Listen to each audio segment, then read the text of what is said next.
Hi, I'm Dr. Swapnapriya, consultant dermatologist, cosmetologist, trichocologist from Care Hospitals, High-Tech City అండి. ఈరోజు మనము hair dyes వల్ల ఎలాంటి ఇబ్బందులు ఫేస్ అవుతారు, మన హెయిర్ డైస్ పడట్లేదు అంటే ఏ కారణాల వల్ల పడట్లేదు అనేది మనం చూద్దామండి. హెయిర్ డైస్ అనేది ఇప్పుడు చాలామంది వెరీ కామన్గా వాడుతున్నారు.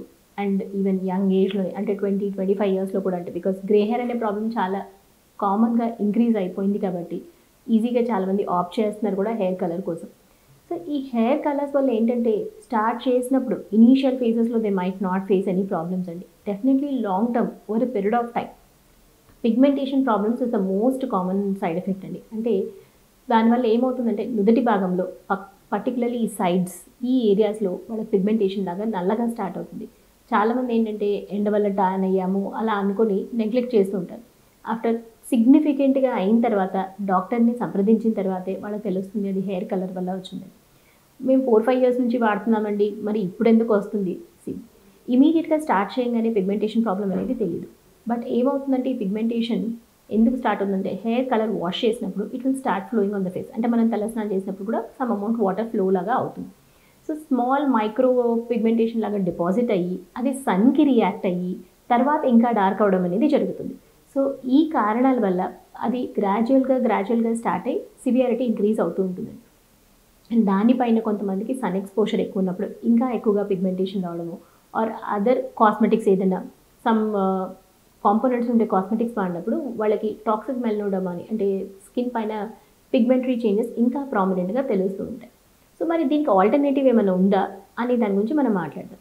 ఇది కాకుండా జస్ట్ పిగ్మెంటేషన్ ప్రాబ్లమే కాకుండా కొంతమందికి సివియర్ అలర్జీస్ లాగా కూడా ఫేస్ చేస్తుంటారు. అంటే వేసుకున్నప్పుడు చీములాగా కారడము అంటే కొంచెం నీరులాగా కారడము, స్వెల్లింగ్ లాగా రావడము, వాచిపోవడం, దురదలాగా ఉండడము చాలా ఇబ్బందిగా ఫేస్ అవుతుంటారు. అదే కాకుండా కొంతమంది ఈవెన్ బియర్డ్ ముస్టాచ్ ఏరియాస్లో కూడా ఈ హెయిర్ కలర్స్ని వాడుతూ ఉంటారు. దీనివల్ల కూడా పిగ్మెంటేషన్ ప్రాబ్లం అలర్జీస్ ఫేస్ చేస్తూ ఉంటారు. సో ఇలాంటి రియాక్షన్స్ వచ్చినప్పుడు ఫస్ట్ మనం ఆలోచించాల్సింది ఇది మనకు పడట్లేదు అంటే దీనికి ఏంటి ఆల్టర్నేటివ్ అనేది ఫస్ట్ థింగ్. యూజువలీ చాలామంది ఏంటంటే బ్రాండ్ పైన రాసిన statement ammonia free, peroxide free, hydrogen peroxide free అనే స్టేట్మెంట్తో వెళ్ళిపోతుంటారు. సో ఇది అమోనియా లేదు కదా, సేఫ్గా ఉంది, మనం వాడుకోవచ్చు అని అనుకుంటారు. కానీ అమోనియాని పీపీడి అంటే పారాఫినిలిన్ డయమిన్ అనే కాంపోనెంట్ ద్వారా they will be delivering it in the hair dyes అని. మెయిన్లీ దీనివల్ల కలర్ అనేది డార్క్గా వస్తుంది. So people are more dependent on the commercial hair dyes. ఎందుకంటే కలర్ బ్లాక్గా వస్తుంది, ఫాస్ట్గా వస్తుంది, లేదు డై అంటే ఎక్కువసేపు కాంటాక్ట్ పెట్టాలి, షాంపూ ఫార్ములేషన్స్ వాడితే తొందరగా కలర్ వచ్చేస్తుంది, హెన్నా వాడడము అంటే బ్లాక్ హెన్నా అనేది కూడా ఈజ్ ఏ హెయిర్ కలరేనండి, అది న్యాచురల్ కాదు, దానివల్ల కూడా సైడ్ ఎఫెక్ట్స్ వస్తాయి. సో హెయిర్ కలర్ పడట్లేదు మనం హెన్నాకి షిఫ్ట్ అవుదాము బ్లాక్ హెన్నా అనేది కూడా it is not your alternative. So మనం చెక్ చేసుకోవాల్సింది ఏంటంటే పారాఫినిలిన్ డయమిన్ అనే కాంపోనెంట్ ఉందా లేదా, దాని ద్వారానే మనకి problem of hair colour allergies అనేది ప్రివెంట్ చేయొచ్చు. సో ఇవన్నీ చూసుకున్నాము అయినా మనకు పడట్లేదు అంటే definitely you have a medicated hair colours options ఉన్నాయండి. దీంట్లో ఏంటంటే వీ హ్యావ్ కొంతమందికి బ్లాక్ కావాలి, కొంతమందికి brown, even some companies are producing even brown colour even in medicated hair dyes అనమాట. So you can choose it safely. ఈ వాటిల్లో కూడా డెఫినెట్లీ 100 పేషెంట్స్ వచ్చారు ఈ హెయిర్ డై అలర్జీ అన్నప్పుడు మనం మెడికేటెడ్ హెయిర్ డైస్ వాడినప్పుడు 95% of the patients are fine అండి. ఏదో ఒక 5% పేషెంట్స్ ఈవెన్ వీటి వల్ల కూడా అలర్జీ వస్తుంది, కాకపోతే సివియారిటీ చాలా వరకు తక్కువ ఉండడము లేదంటే మేనేజబుల్గా ఉండడము అనేది జరుగుతుంది. కానీ అస్సలు పడకపోవడం అనే ప్రపోర్షన్ ఆఫ్ పేషెంట్స్ అనేది చాలా తక్కువగా ఉంటుంది.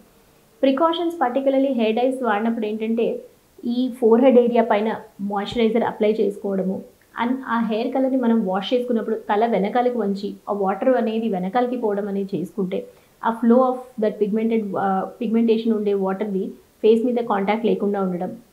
అండ్ ప్రాపర్ టైం అండి, అంటే ఇన్స్ట్రక్షన్స్ ఇచ్చింటారు ఇంత టైం వాడాలని, కానీ కొంతమంది మర్చిపోయి వేరే పనుల్లో పడి అలాగే వదిలేస్తుంటారు. సో డెఫినెట్లీ దానివల్ల కూడా స్టెయినింగ్ ఆఫ్ ద స్కిన్ అయ్యి they will stay for long time.